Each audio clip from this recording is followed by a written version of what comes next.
لە ڕاستیە کورد وەکو ئەوترێ بە درێژایی مێژوو بەشێک بووە لەو قوربانیانەی کە لەسەر خاچی خۆی لەلایەن نەتەوە دراوسەکانیەوە بەسەریا هاتووە. بەردەوام ئەم کارە ساتانی کە بەسەر کووردا هاتوون، ئەم قوربانی کراوەی کە کورد بووە بەردەوام ئەگەری دووبارە بوونەوە هەیە و ئەمەش ڕاستیەکەی هۆکاری سەرێکی ئەتوانم بڵێم یەکەم بەرژەوەندی جیهانیە کە وا ئەخوازێ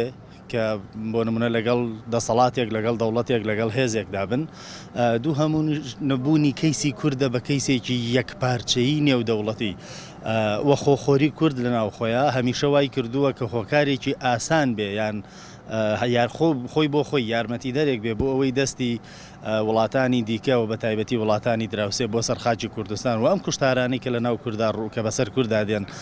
دووبارە و سێبارە و چەند بارەش ببنەوە چۆنی ئەم کوشتارانی کە بەسەر کووردا دێنەوە ئەبینی زۆر جار بەشێکی کورد لەگەڵ دەوڵەتانایە. بۆ نمونە ئەگەر ئێستا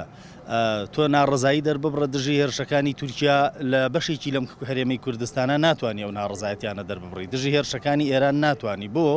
لەبەرەوە بەشێکی ئەم کوردانەی کە ئێستا خۆیان قوربانین بەگشتی کورد قوربانیە، بەشێکی ئەم کووردە خۆی لەگەڵ دەوڵەتانی دراوسایە، خۆی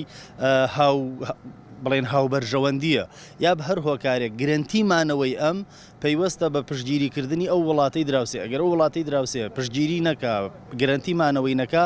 لە سەرساحەی سیاسیە بە ئاسانی لە ناوەچێ لەبەرەوە لە پێناو مانەوەی خۆی و هەموو ئەمەش کورد کردراوەوە لە ناو بنەماڵە. ئەگەر لە ناو کووردا سیستەمی خێڵ و بنەماڵی کۆتایی پێ بهێنرێ ببێتە سیستەمێکی سیاسی، بێگومانم کێشانەش زۆر دووبارە نابنەوە، چونکە بەرژەوەندی بنەماڵە زۆر تەسک و بچووکە لە چاو بەرژەوەندی نەتەوە و خاک و نیشتیمانە. ئێمە گەر بگەڕێنەوە بۆ مێژوو ئەبینین هەر لە مێژووە بەهۆی ئەوەی کوردستان یان کورد دەوڵەتێکی سربەخۆی نەبووە، قەوارەیەکی سیاسی سربەخۆی بەهێزی نەبووە بۆ ئەوەی خاکەکەی بپارێزێ بە باشی، بۆیە هەردەم و هەروە ئەو شێوازی جوغرافی کە کوردی بەسەرا دابەشکراوە هەمیشە بووەتەوەی ئەوەی کە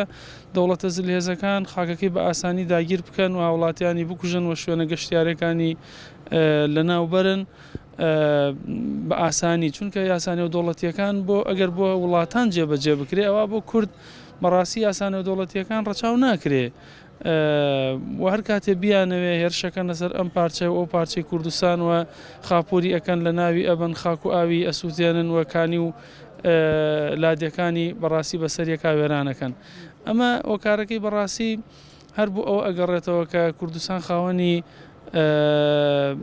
هەم خاکێکی بەپیتە هەم ژێر خاکەکەی بەپیتە، بۆیە هەمیشە جێگەی تمۆحی داگیرکەران بۆ ویستویانە داگیریکەن و خەڵکەکەشی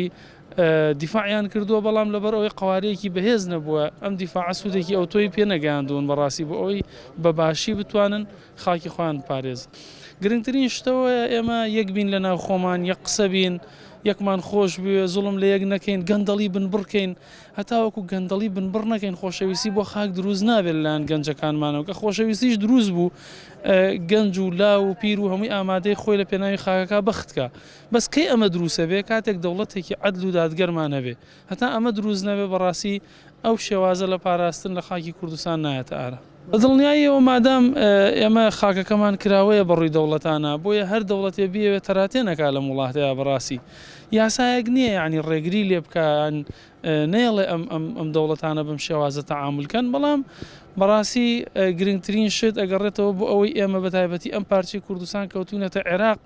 کە عێراق ئێستا بەهۆی شپرزی دۆخی سیاسی خۆیەوە